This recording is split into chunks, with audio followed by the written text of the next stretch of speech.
Oh, it's you. We must stop meeting this way.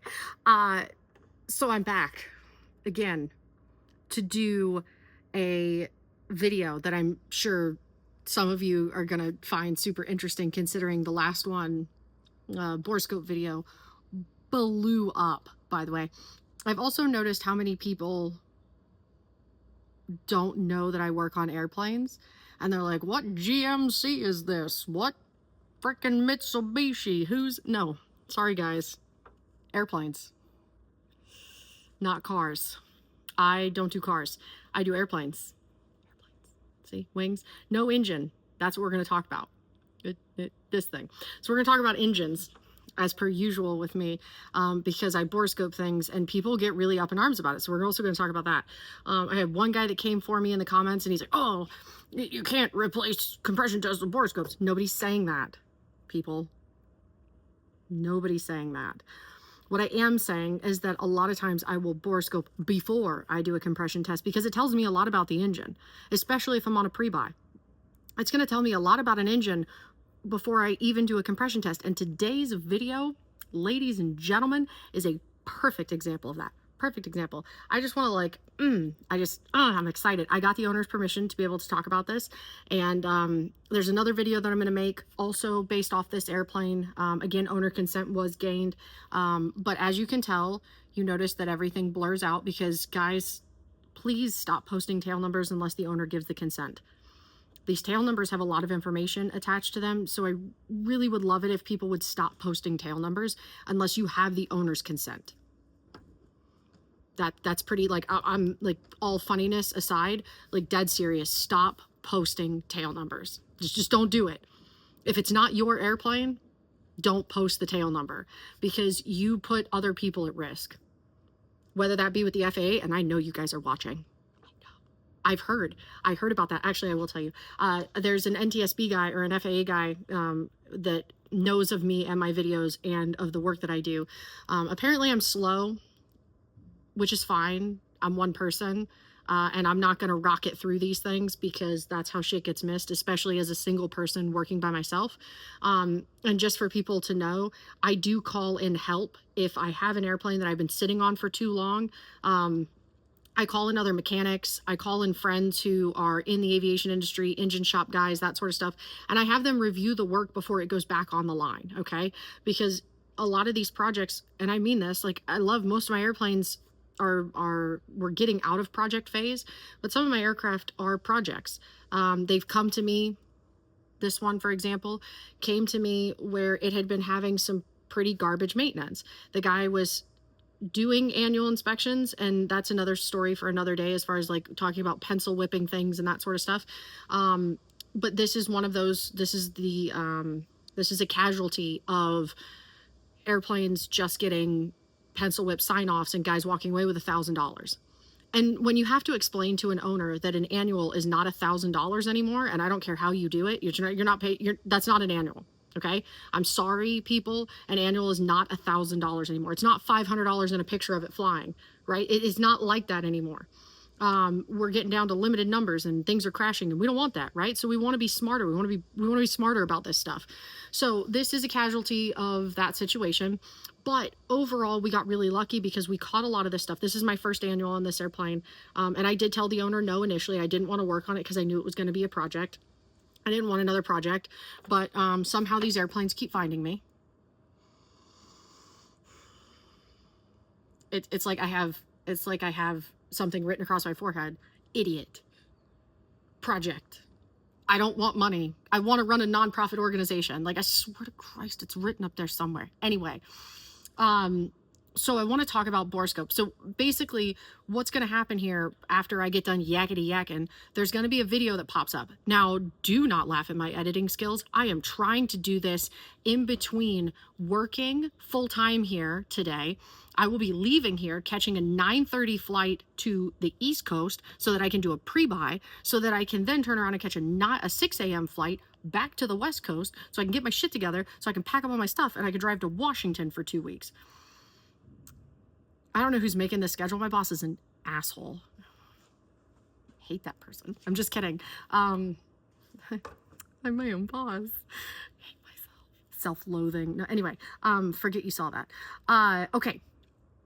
So the video that's going to pop up after this is a borescope video. Now, again, I want to preface with the fact that I did a borescope because this is a Cherokee 140. Yeah, Cherokee 140. The nose cone does not come off unless the prop comes off, okay? I need everybody to remember that. Nose cone does not come off unless the prop comes off. Those of you that know Cherokee 140s, you know this. Anybody who knows the later model PA-28s, 150, 151, 160, 161, 180, 181, blah, blah, blah, blah, blah, blah, blah, blah. You get it? The cowling splits in half. This one does not. Because I'd never seen this airplane, some of you are going to be like, why'd you pull the prop off? Well, because I've never seen the damn airplane. This is my first time. I'm not cutting corners. I already know corners were cut. I'm not going to do it. So I had a hinky feeling about it. I pulled the prop. Guess what? The prop bolts are broken. They're coming out in pieces. Yes, let that sink in for a second. Coming out in pieces. Over torqued. Logbooks, no indication that this prop has ever come off. Now, they're in the prop book. There's no indication the props ever come off. And this is something that I also want to touch on. This is going to get lengthy. I apologize. But the other thing that I want to touch on, because again, this is a perfect example of it. Y'all, these fixed pitch props are not meant to last forever. They're not.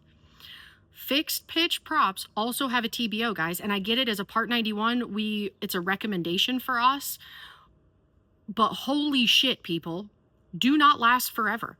And most engines or most prop shops, I like American Propeller. If you got negative shit to say about American Propeller, you can take your shit elsewhere. I like them. They're good people. I like Todd. I deal with him on a regular basis. That is a good group of people. I don't care what anybody says. I have been working with them forever. Their prices are a little bit higher, but they will drive their butts down here and they'll pick stuff up from me. They call me when they tell me they're going to call me. They're good people. I support them. I want to keep them going. They will do an overhaul, which, and I say it like this because overhaul for us normally means parts and pieces are being replaced, but on a fixed pitch prop, there's no parts and pieces to be replaced. So they get stripped down, they get repainted, eddy current, magnet jazz, whatever, okay? And they do it for about $2,000 and then add taxes and stuff, right? These props, brand new, I just had to buy one, was $10,700. $10,700. Why would you not pull a fixed pitch prop off and send it out for $2,000 and get it redone so that you have peace of mind? The prop that came off of this thing, the bolts were stretched. Some of them came out in pieces. It was a whole mess, people. Like, this is not good. And they're not coming off regularly. People are not looking at them regularly because we all think, hey, it's just a piece of metal. There's no working parts. What's it gonna do? Apparently people can't read anymore, and we're over torquing the crap out of this stuff, okay? I digress. We're going back. So props need to be coming off more often. I had the hinky feeling, which I have a lot. I mean, I've learned in the 13 years I've been doing this to trust my gut. If something doesn't look right, it's probably not right. And if I can't put my brain on exactly what's not right, I'm still going to dig into it because this guy's putting his family in it. I'm not getting in it. I'm not flying it. He is. So I need to be better. Okay? You got to be better than those around, and we just got to do better, guys. So when it comes to this stuff, like I said, I pulled the prop off. Prop bolts, not good. I get everything apart. I'm looking over the engine. Now, I got to say, again, TBO, I want to specify this, okay? TBO on some engines, it depends on the engine, right? But most of the time they have a calendar time and they have a hourly time. Now this one had not made it to hourly time. It was over calendar time, but this was a Lycoming factory engine from 1998, okay? I'm older than the engine, but not by much, okay? So 1998 factory engine, and this was back when, you know, we all know it. Manufacturing these days is kind of not as good as it was, right? I mean, in the 90s, we had a lot less EPA craziness. We still had some, but less, and anyway, it was good. So 1,200 hours on the engine. But again, factory, no one had been in it. No cylinders had ever come off. I mean, if that's not a testament to Lycoming, like really knowing and doing their shit, nobody ever had to pull a cylinder. And when I looked over the engine actually was fairly dry. No major shenanigans. A little bit of rust, obviously 1998, guys, a little bit of rust, but all in all, not bad. Compressions, freaking good. Okay. Now, this thing has been holding really good compression, and in this case, you know, I typically do borescope before compression. I had futzed around with this airplane. I did an oil change on it 50 hours ago, and I did compressions on it then, just because, again, I don't know the airplane. I hadn't done any real maintenance on it, and I didn't trust it. But it proved me wrong. There was no metal in the filter, no metal in the screen. It looked really great. I did a compression on it because I had time, and I didn't bill the guy for it. Curiosity got the best of me. Great compressions, 70s, high 70s. So when I got in to do the annual, pulling the prop off, I didn't worry about doing the compressions right out of the gate, because I knew the prop was going to have to go out when I found the bolts. And I said, all right, we'll send the prop out. The prop usually takes a little bit to come back, a couple of days to about a week with a fixed pitch prop, if it's still good and you don't have to replace it. And so I was like, well, I can survive that. I still have the whole friggin' annual to do. And we've got ADs that had been overlooked. The guy who had been signing it off prior had not been doing the ADs. He didn't do any research into the logbook. So we had a bunch of shit overdue on this airplane. So I knew it was going to be fine. So I had done the borescope, or I had done the compressions previously. I got into the borescope on this thing, and I will be damned. And what you're going to see is two videos. One is going to be a cylinder that is a good cylinder. Don't get ahead of me. A good cylinder. Valves open, nice. Things look good. Shows a little bit of age, a little bit of wear, and some corrosion, because prior to these guys owning it, it sat a little while, right? That's what happens. This has like 3,000 hours-ish total time on the airframe. And like I said, the engine had 1,200 hours, and over calendar time on TBO. And so I did the borescope inspection in one of the cylinders, and it was nice. Everything looks really good. I mean, it's got a little wear and tear, but for a 1,200 mid-time engine, not freaking bad, okay? And like I said, keep in mind, I did compressions at a previous oil change 50 hours ago. These guys fly the crap out of this airplane. And that 50 hours ago oil change was like 2 months ago, 3 months ago, okay? Because again, one of the sons is learning to get, well, he already got his private pilot, but now he's just building to get that 1,500 hours commercial time. So they're flying the crap out of it. So normally we wouldn't do a 50-hour oil change. I like to keep them at like 35. Some customers like it at 25. Personal preference will go with that. But these guys are flying so much that they would be doing oil changes every week, just about. Also, not a flight school, privately owned, never been in a flight school. Okay, so this thing, borescope the first cylinder, everything looks really nice. Borescope the second cylinder, and it took me a second to like process, because I saw it and I'm like, that ain't right. And I was like, oh my god, that really ain't right. The valve, the intake valve, went like this and then closed. A normal valve goes like this and then closes. The exhaust valve on that cylinder went. The intake valve. So when you see the videos, you'll see what I'm talking about. And then I went to the opposite side. I checked another cylinder. Both valves. And then the cylinder directly across that shares a cam lobe. It's got a double-double on it. Those of you that like in and out, it's not my favorite. Anyway, got a double-double lobe, right? So it's running two valves. And the valve, nothing, right? Like little movement. I just did a compression test on this thing not that long ago. High 70s. Oil change, cut the filter, cut the jazz, check the things, nothing. Like typical stuff that you would see for a 1,200 hour engine. A little bit of glitter, stripper glitter, okay? I don't like stripper glitter. Any man knows what I'm talking about. Most women do too. Anyway, stripper glitter, okay? But not chunks, not pieces, not long, not crazy glitter, not like confetti glitter, none of that. Just stripper, the stuff that's gonna get you in trouble with your wife. Anyway, so, but nothing crazy. So I do this, and I'm like, of course, I want to live in Fantasyland, and I want to be like, oh, well, maybe it's got a bad lifter. Maybe the push rods aren't right, right? No.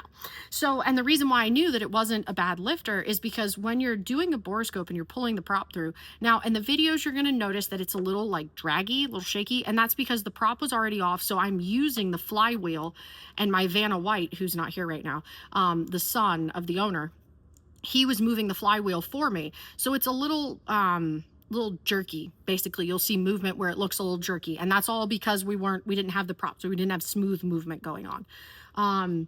But you know, so I things, right, and jazz. Sorry, I got a little off track trying to make sure that I told you guys that, because when you see the video, you'll notice it's a little like, and you're gonna be like, and it's a thing. Just don't worry about it. So when I found this, one of the things that is an indicator that you've got a failing lifter is when you pull the prop through and you have the borescope in the top of the cylinder so that you can see the two valves as they're moving, you can open the valve just a hair and then wait. And you'll see that I have videos of that I've been trying to get together, but obviously I work too damn much. So trying to do anything with social media has been an absolute cluster. So I try to keep it updated, and I'm doing a terrible friggin' job. But I have videos where you'll see, and I, again, if you want things, I can absolutely show them. But like I said, trying to do this while I'm running a business with one person. So you can open the valve just a hair, and then wait. Don't move anything. If a lifter is failing, that valve will start to close on its own, which means the lifter's not staying pumped up, okay? And it will do it at certain levels. Once it gets full throw, most of the time, once it's full throw, it won't start to drift unless the lifter is absolutely end of life. It's in hospice care, and it's trying to go to lifter Jesus, okay? But you'll notice that you'll start to get a failure at the lower openings. So as you start to just barely open it, you'll notice it will start to fall on its own, okay? And that gives you a pretty clear indication you got something going on. All of this shit is rock solid. There went that idea. So then, like, in the deep of my pit of my soul, I don't know if you guys have seen the meme where, like, it's Kermit, and then Kermit standing there with, like, the Sith, Palpatine's little thing on, and it's like, you know, kill them or whatever. In the back of my mind, I'm like, you know what it is. It's a cam. And I'm like, no, sadness. You're not my cam problem. Go with your gut, guys. If you think it's wrong, it's probably friggin' wrong. So I talked with the owner, and this is something that I do want to say. Like, again, I'm PSAing a lot here, and this is getting a little long-winded, but we haven't talked in a while, and I thought you guys might miss me, so I wanted to come in and give you my attention. I'm just kidding. Tolerate me, please. So pulling a cylinder is not the end of the world, people. We try to avoid it as much as possible because, you know, but if you do it right and you put it back on right and you stay on top of the torque and you put the new gaskets on, it's not the end of the world. And sometimes pulling that cylinder may be the difference between saying, I don't want to do it and I'm cheaping out, to a point where it saves your life, okay? Like, that's what happened here. I talked with the owner, and this has been one of the most agreeable owners I've had, and I'm not here trying to take his money. He did an owner assist. These are like a 17-hour annual is roughly what we're looking at for these. That's open, close, oil change, inspect, and that is the annual. That's the oil change, that's open, inspect, lubricate, close, wheel bearings. Like, that's all the stuff that's on the checklist. It should take you about 17 hours to do that on this airplane, okay? We're talking realistic hours. So Jim in the back, the old guy that's going to be like, you could do it in 8. No, you can't, and you know you can't. You want to see me go into, like, full gremlin mode, because you people, I cannot safely conduct an annual on this airplane safely conduct an annual on this airplane in 8 freaking hours. You can't freaking do it. It's time for people to start living in reality, Jim. If your name's Jim and you're watching this, I'm not actually yelling at you. It's just, I always feel like old guys are Bob and Jim. Everyone that I've ever met that's crotchety with me at an airport is usually a Bob or a Jim. Sorry, guys. You just got lumped into it. You can't successfully, I'm really screwing this up here. You can't successfully do an annual on one of these things in 8 hours. You have to be realistic about it. The people, I used to live in Fantasyland. You can do a 172 annual in 8 hours. No, you freaking can't. No, you can't. You're not doing everything. I promise you that. You ain't doing it. And you can't tell me that the annual flat rate's $1,000. No. Open, inspect, lubricate, oil change, close, ADs over and above. Any maintenance that has to be done over and above. Quit trying to cut corners with your mechanic and tell your mechanic that they're not worth the money. They're absolutely freaking worth the money. We're trying to keep you people alive. Gremlin mode, okay? So I asked him, I was like, look, Kent, I need to pull a cylinder. Is that okay? And this man was like, off the top rope, yes. You found a bunch of other things. Thank you so much for putting the time and energy. Thanks for taking care of us. Hop on it, make it happen. Got it. So I did. I reached in with my little fingies here, and I went to go touch the cam lobe and came out with blood, dude. That thing was wicked. Oh, it was gone. Second cam lobe delete that I found. Yeah, not good, homie. Not good. Compressions were fine just 2 months prior. This isn't a joke, guys. Like, I'm not messing with you. I'm not exaggerating. This, fine. Cam lobe delete. You'll see pictures at the end of this video. There's pictures, there's videos, there's all the things. Check the receipts, dudes. I took the engine off. I sent it out to Pacific Continental Engines. Again, you got problems, you got beef with Pacific Continental Engines, bring it on, people. I'll fight that. We'll throw down with a chair. Be like Bernie Sanders chair, metal chair. Pff, WWE, we know that's real. Just kidding. Don't come at me for my choices. These are good people. So Cameron came up. He picked up the engine. He looked at it with me. He was like, oh shit. We pulled the suction screen full of metal. Pulled the oil filter full of metal. 50 hours, homies. That's how fast it changed. And these people, before you come after my owners, these people run this engine well. They are conscientious. They take constructive criticism coming from their mechanic. Hey guys, maybe throttle this back. Maybe do this a little bit differently. Fantastic. They're not out here throttle jockeying. They're not out here causing chaos. They're just out here building time in a Cherokee 140. I can run faster than this thing down the runway. Well, I can't because I'm broken, but that's besides the point. I mean, you can get out and run faster. Okay? So these people are taking this seriously. They have been open to the communication, the discussion. They're not fighting me on it. So this isn't just neglect. It's just how fast this stuff can happen. There were other neglectful items on the airplane that we're taking care of. And this thing's going to be a freaking smash awesome. Am I out here trying to take this money from people or trying to overcharge them? No. I just want to make sure that my people come back alive. Cool? Okay, so be prepared. You're going to see the videos at the end. I'm glad we got a chance to touch base again. This is probably not going to happen again for another millennium because, again, like I said, I'm about to do an overnight in North Carolina on a pre-buy that I'm not prepared for. Honestly, I really thought the guy wasn't going to do it because I thought the tickets would be too expensive, but it turns out he really wants the airplane. So, I mean, I'm thankful. Don't get me wrong. I'm not upset about it. It's just piss poor planning on my part does not constitute an emergency on others. So, yeah. It's going to be a quick turn and burn to come back home and drive to Washington. I love it. Anyway, from me here, I was going to say from all of us, like there's actually other people with Hangar Queen Aviation Services. But from me here at Hangar Queen Aviation Services and the nonsense that I've managed to get myself into, there you go. You see it. You just, all right, goodbye. So you probably thought you were done listening to me, but here I am again. So this video shows what the valve should be doing. You see how tall that gets? And then the valve closes. That's your intake valve, and then your exhaust valve opens. And you see the little stumble there? That's a keeper issue or a guide issue. But again, you see how high those open. Here we go. Watch the intake valve on your left.